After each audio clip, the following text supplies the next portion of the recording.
voir, là, j'avoue. Bonsoir Marine Le Pen. Que souhaitez-vous dire ou demander à Marine Le Pen? Mais d'abord, je vais peut-être lui proposer un petit exercice de clarification politique et idéologique.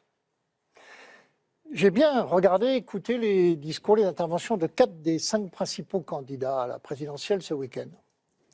Il y a 2 candidats qui emploient le mot patrie et le mot patriote. Il y a vous, Marine Le Pen, et il y a Jean-Luc Mélenchon. Est-ce que vous diriez, Marine Le Pen, que Jean-Luc Mélenchon est un patriote?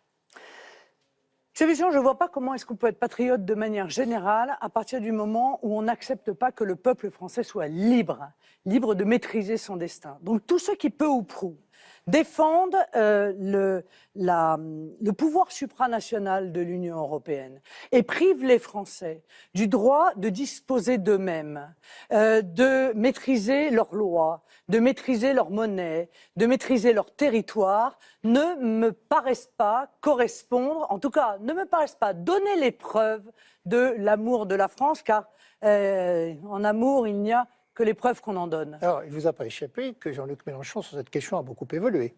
Il s'est présenté comme le candidat de sortie des traités de l'Union européenne. Ça me paraît extrêmement flou, et en tout cas, il est le candidat de la continuation de la politique massive d'immigration. Il réfute le fait que nous puissions maîtriser nos frontières. Encore une fois, on ne peut pas aimer la nation si on la laisse, si on la transforme en hall de gare ou en hall d'aéroport, et que l'on considère que chacun peut y venir sans demander l'autorisation au peuple français. J'ai bien français. compris votre réponse. Est-ce que vous diriez que François Fillon est patriote? J'ai envie de vous dire que pour les mêmes je vous apporterai la même réponse. Tiens, en parlant de M. Fillon, j'ai quelque part un extrait de son livre. Je pensais qu'on en parlerait avant, d'ailleurs, permettez-moi, mais on en est tous là, je vieillis. Il parle, en l'occurrence, de la mondialisation, et il la justifie d'une manière qui m'a beaucoup choquée.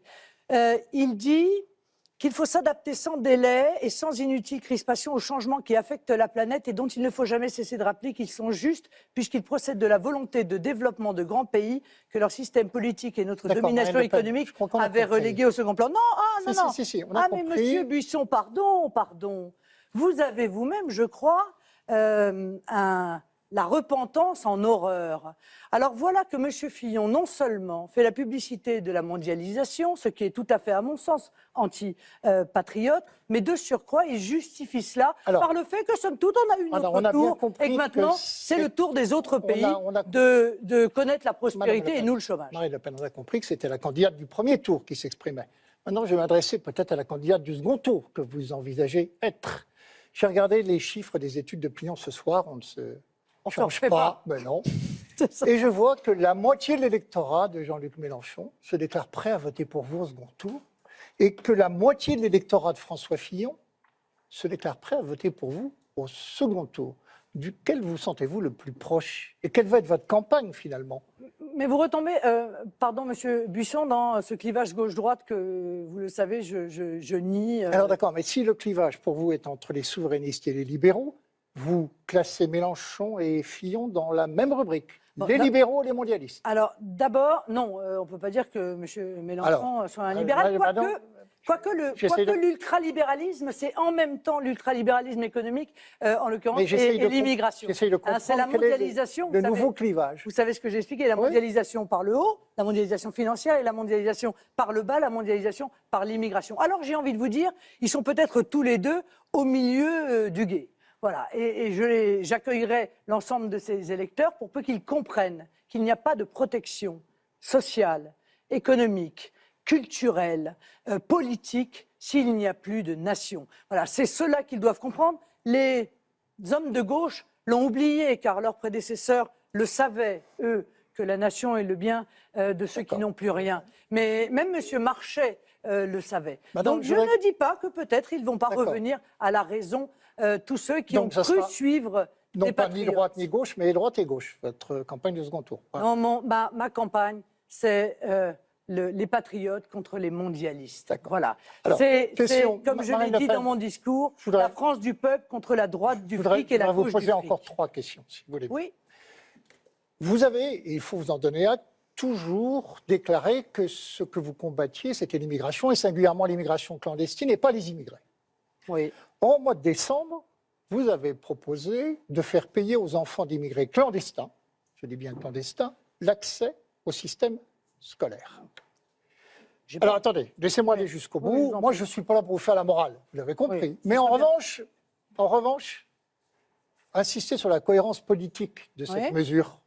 Pourquoi voulez-vous vous faire payer aux enfants de clandestins une faute qu'ils n'ont pas commise?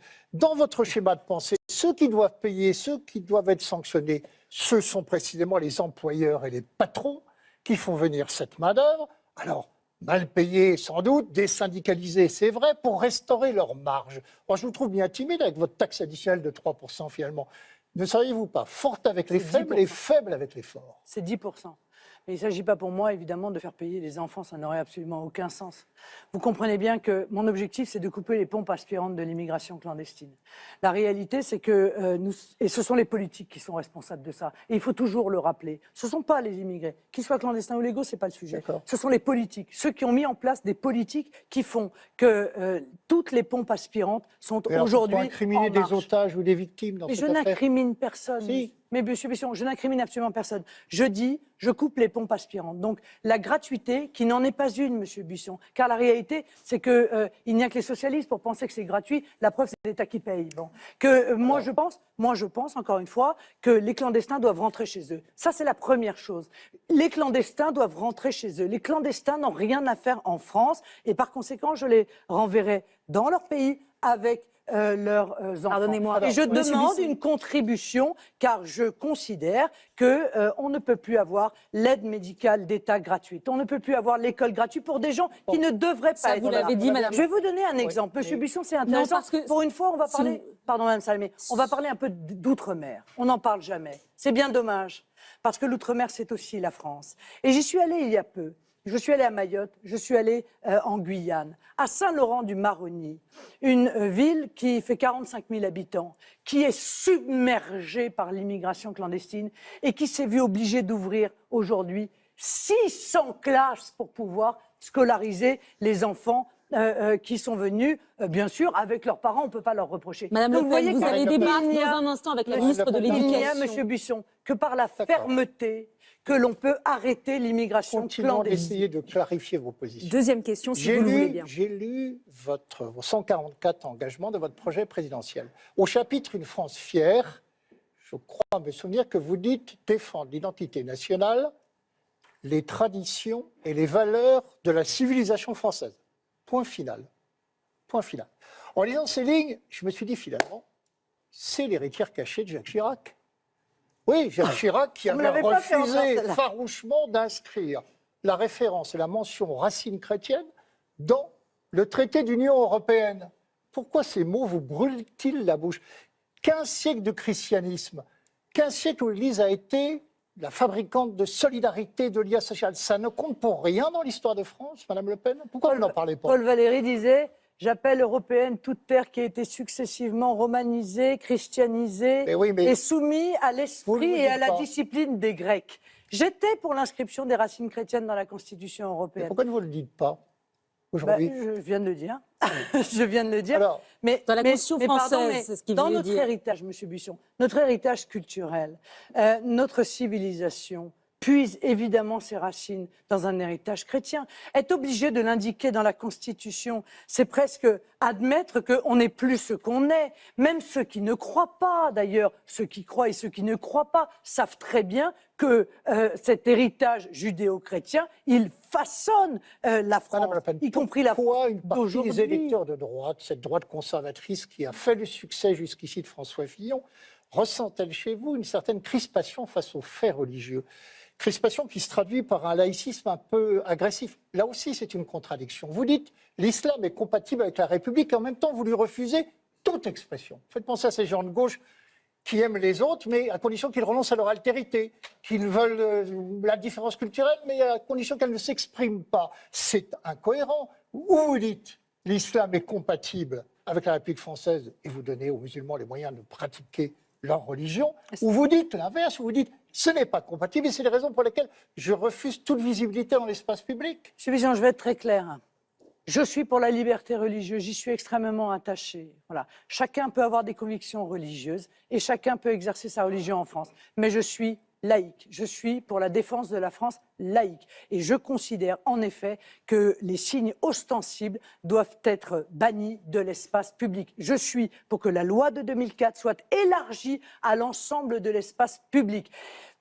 Voilà, c'est ainsi, c'est ma position. Et je crois qu'encore une fois, beaucoup de musulmans sont susceptibles de la comprendre. Beaucoup aussi de musulmanes qui ne seront pas obligés de se battre pour ne pas mettre le voile qu'on cherche à leur imposer. Très vite, Patrick Buisson, parce qu'on va devoir Vous s'arrêter n'avez pas là. de mots assez durs pour condamner le libéralisme, l'ultralibéralisme et ses effets destructeurs sur le plan économique et social. Mais en revanche, vous êtes assez discrète sur le volet sociétal ou culturel du libéralisme. Par exemple, moi j'ai lu que vous étiez aujourd'hui, vous refusiez le mariage homosexuel des homosexuels parce que c'était une revendication minoritaire dans la communauté homosexuelle. Non pas parce que c'est une mesure d'essence libérale, non pas parce que c'est un droit individuel placé au-dessus de la loi et que dans les implications sociétales, il y a par exemple la gestation pour autrui qui ouvre à la marchandisation des corps. Si vous avez été une antilibérale conséquente, vous auriez dû être au premier rang de la manif pour tous, or vous ne l'avez pas été. Non. Le regrettez-vous aujourd'hui? Non, non, pas du tout. Je ne regrette pas.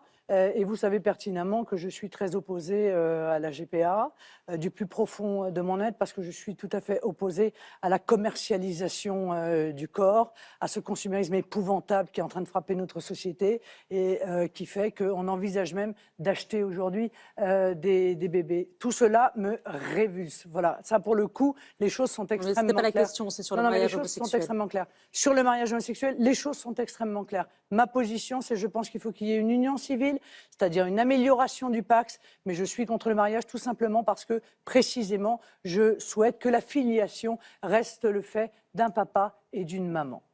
Merci Patrick Buisson. Merci. Bonsoir. Patrick Léa, on Buisson. enchaîne. Merci.